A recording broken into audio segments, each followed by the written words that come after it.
Good to see. Good to see. Lovely clear footage. I think even clearer when I originally downloaded it. But this V1 app can't quite handle quite as high a res. I think it's probably 720. Anyway, enough of this.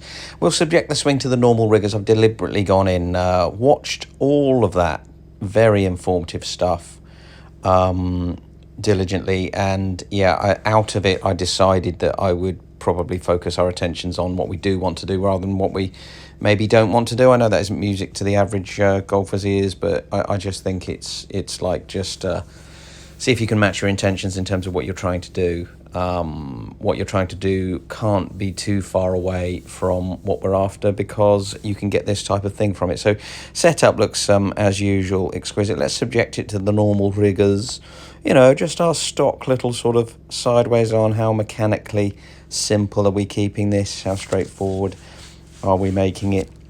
Club travels dutifully near to, maybe a hair under. Hands might do well to be on that line at that point. I always kind of accuse you of dragging the arms across the body a little bit, which I'll talk about to camera in a minute, but I think that might be rotationally oriented. So I also will talk about this in a second. I'll probably downplay the extent to which the ball between the arms could probably help us out here in terms of more rotation from, or emanating from the body, and less the arms sort of moving across the body to one side and t'other on the way forwards. So you actually allude to that as well. Now, a little bit deep, you might say. Arm across chest isn't the worst of things, although it suggests a certain amount of travel. But I think probably we want to aim to have the club more, on the ideal plane there. Justin Thomas arrives with it above. Matt Kuchar arrives with it below, so it can be done. It's not really a problem, and you just don't want to get into a habit of cycling the club back onto a sort of onto plane and then getting it over the top of the plane that you went back on. Although Victor Hovland makes a living out of that quite nicely, so it's not the worst of things. We know from the data that this club was delivered almost perfectly on plane. Looking at the stats, looking at the numbers, I know an average can be deceptive, and as ever, statistics can be used to prove just about anything, but the average is 0.4, I think, from the outside, 0.4 from the outside, I think, from the stats. So, that's just nothing, is it? It's nothing, in functional terms, it's nothing. But then the stats thing, just coming back to that, if you hit 3 shots, 1 10 degrees out, 1 10 degrees in, and 1 flush, sort of 0.0 in terms of swing path, then you'd average 0.0, which is a little bit misleading to say the least. But so, I think take that as it may, and just look out for swings that disappear too far out the outside, not to get too sideways too quickly. Those sort of 8 degrees from the outside on those first couple of drivers that you hit, which you tidied up quite nicely shortly after. No grumbles there. Club exiting quite close to the plane line, elbow folding as opposed to sort of jutting out sideways. Decent, there's not a lot wrong with this. It's mostly correct. It really does, it flows beautifully in real time.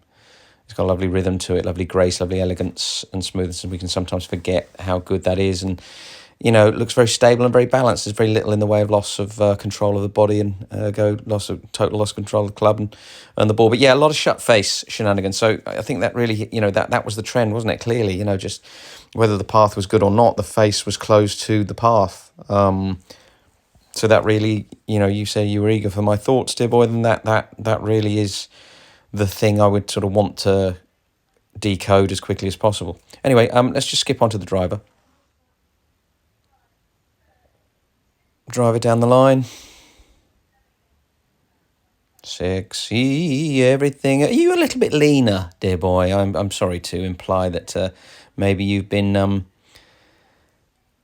toting a little more, but you're looking a bit leaner. I don't know whether you've been able to get back at the exercise and stuff and whatever promotes being a fine figure of a man. I just felt like maybe you're looking good. If I may say. All right, mate. Probably a good thing you're not here. All right. punch me in the face. Right, okay. Same riggers. Angle's not maybe quite so good. We're a little bit in front of you here. So I think that gives a slightly different, sort of perspective on things. But it certainly doesn't rubbish everything that you're doing or trying to do. To camera, I keep alluding to it, but I've got this theory, and I think I mentioned this to you before, but I've got this theory that I really want to try out. I really want to see you making some swings, which have a particular characteristic to the way you go about your business.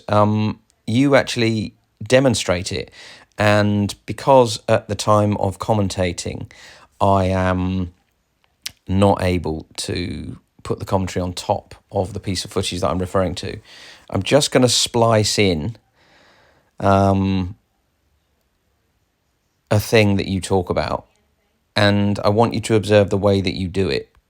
So when you look at this bit of footage that I'm going to splice in a few moments, watch the way your head rotates sort of with your body, and your face rotates with the rotation of your body on the way forwards. And we don't see quite such a pronounced kind of inflection or flexion of your left shoulder. And I think this may be something to do with the level of flexibility in your neck. And I think I may have mentioned this before, so I'm sorry if I'm treading old ground, but you don't mention this idea at any point that I can tell, but you do demonstrate when you're doing a slow-mo to camera and talking about it to me, as I will now show you, that your face and eye line follow the rotation of your body, and it looks very comfortable, and it looks like things flow a little bit better, and it looks like the rotation can continue unabated through impact, as you will now demonstrate. So beautiful to see such clear footage. Really does keep Coach happy. I heard you talking about it, trying to keep hands and body rotating at similar pace, a togetherness, not a bad idea, whatever. Only criticism of this is there's maybe a hint of sort of chest to sky Ville there, which sort of, a little bit of a curve shape to that side, a little bit of a sort of straightening of the right leg. We often criticise you in this respect. So a sort of more chest to floor, and there's John Rahm images that I've shown you in the past. We talked about this in person, I know. So I think that could be a little bit better. You could be a bit more stable and a bit more like a coiled spring, and a little bit more kind of in good stead to drive forwards into the drive phase. So I think the rotation's better than it used to be, but I do wonder what value we'd get if your face and neck was allowed to rotate a little bit more in harmony with your body. A bit more Darren Clark, a bit more a bit more Dustin Johnson. As I will show you on the outside bit, but I thought we'd just kind of look at the front on before I reiterate what you demonstrated. And I don't think we're going to see anything right. So, this for me could potentially explain why the club face wants to perennially get a little closed, because of the way the arms fold over and overtake the body. Obviously, you can crackerjack time it from time to time, excuse the pun. You can crackerjack time it, and you can square the face, obviously, very, very adeptly, but it tends to trend left, and that potentially is the destroyer of worlds. At times, I've seen it get bad, and I've seen when you add a lot of force to the conundrum, it becomes untenable, and we get, some hard hooks and stuff of that nature, which is obviously not pleasant. And so the driver front on.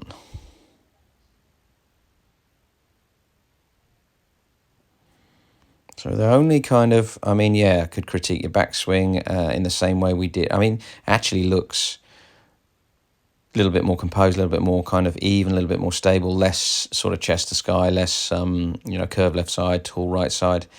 But a hair, I think we could do better than that. I could think we could be a little bit more kind of ready and raring in the way forwards. But impact conditions good. All the ways I usually list, decent.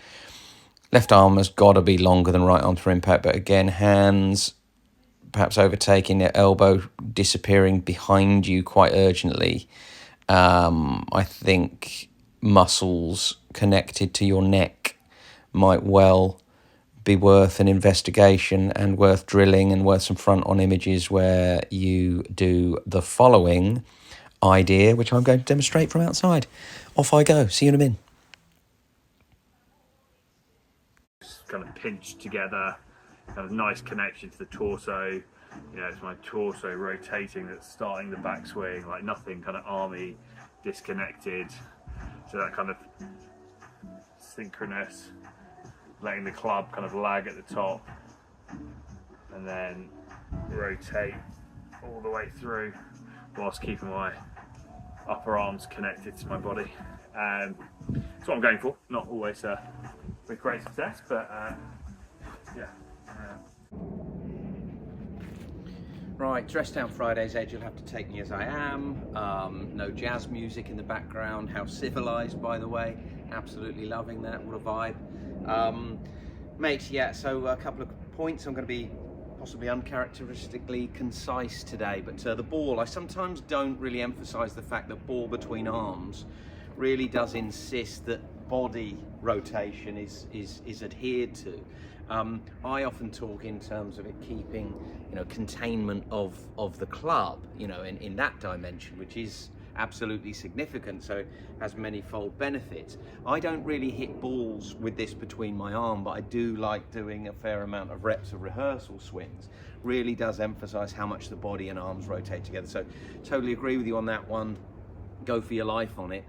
Take the ball away, and the tendency can be for the arm to move across the chest, possibly old school sort of elbow splaying out, gap between the arms getting bigger. So when arms go across body on way backwards and way forwards, we get kind of a lot of kind of in heres and round the corners and stuff like that. So there's a lot of there's a huge sort of curvature to the arcing of the golf club, and of course that has to be accounted for in the timing of your wrists and forearms, ancillary to the body. So we probably want to make it more body swinging arms than arm swinging body. I think that's the line to go down if you want to make it slightly more straightforward to hit more fairways. So moving on from that, so somewhat, although it will come back to us in a minute.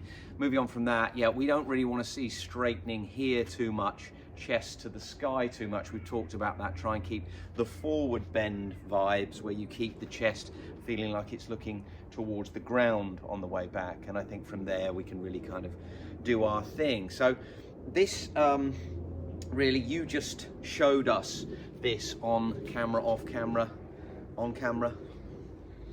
Well, I wasn't there, put it that way, but you demonstrated this. When you're demonstrating, you're looking at the camera to some extent, but you're showing us face and body rotating together.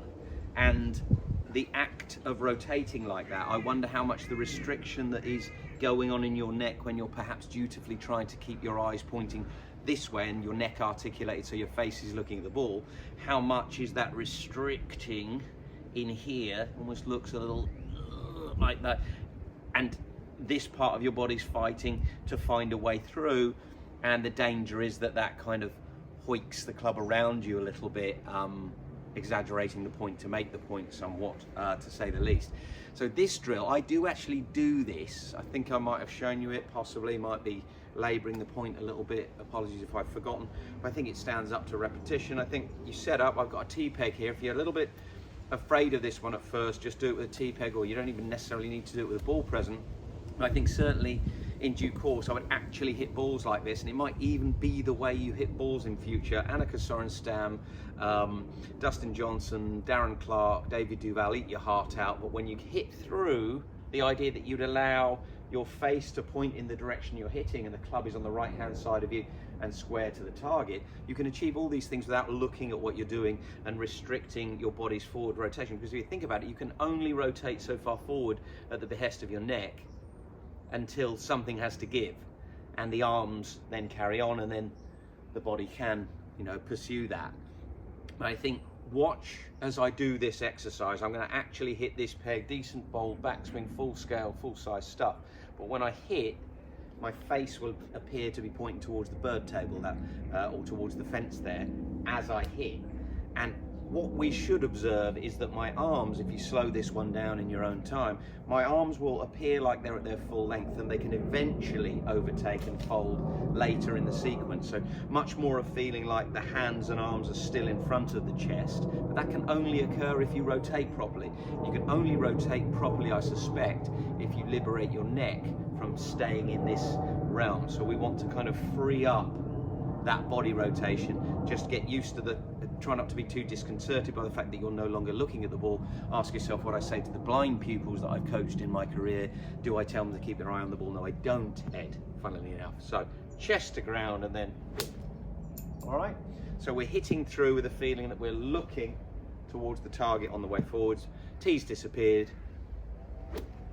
All right, so I can still sweep the club along the ground. It's probably actually even easier, arguably. Staring at the ground, staring at the ball will not evoke the feeling of rotating your body and and of itself. It's an understanding that certainly a grown-up golfer like ourselves would realize my eyes aren't doing this. It's an impetus coming, an idea, the seed of it is coming from inside my head, not my eyes looking out upon the world. I see the ball there, but I want to apply force to it, and to do that, I've got to get the club on my right-hand side. We're not bad at this, but again, if the stall out happens, and there might be, the handbrake is on if your neck is saying, no, I'm not going to allow you to look that way until after I've hit, because the rules of you know, golf say that, or the sort of clandestine rules that are keep your eye on the ball, keep your head down, stuff like that. I think we've got to maybe just see if we can find a better way for you to keep that rotation going and to avoid the pseudo necessity for your hands and arms to overtake the left shoulder, to disappear the elbow, to sort of hoik around you and give the illusion that you're still rotating when you're actually not. So keep the rotation, face and body rotate together, even hit the ball with the exercise where the club is on your right and your face is pointing at the target as you strike the ball. You've got the freedom of your back garden, so you don't have to play by the rules too much. You can do that in front of the camera and see what happens, quite literally. All right, mate, enjoy. Yeah, I think that's all for now. Good to see you, sort of. And yeah, we'll catch up again soon, I'm sure. Take care, mate. Bye.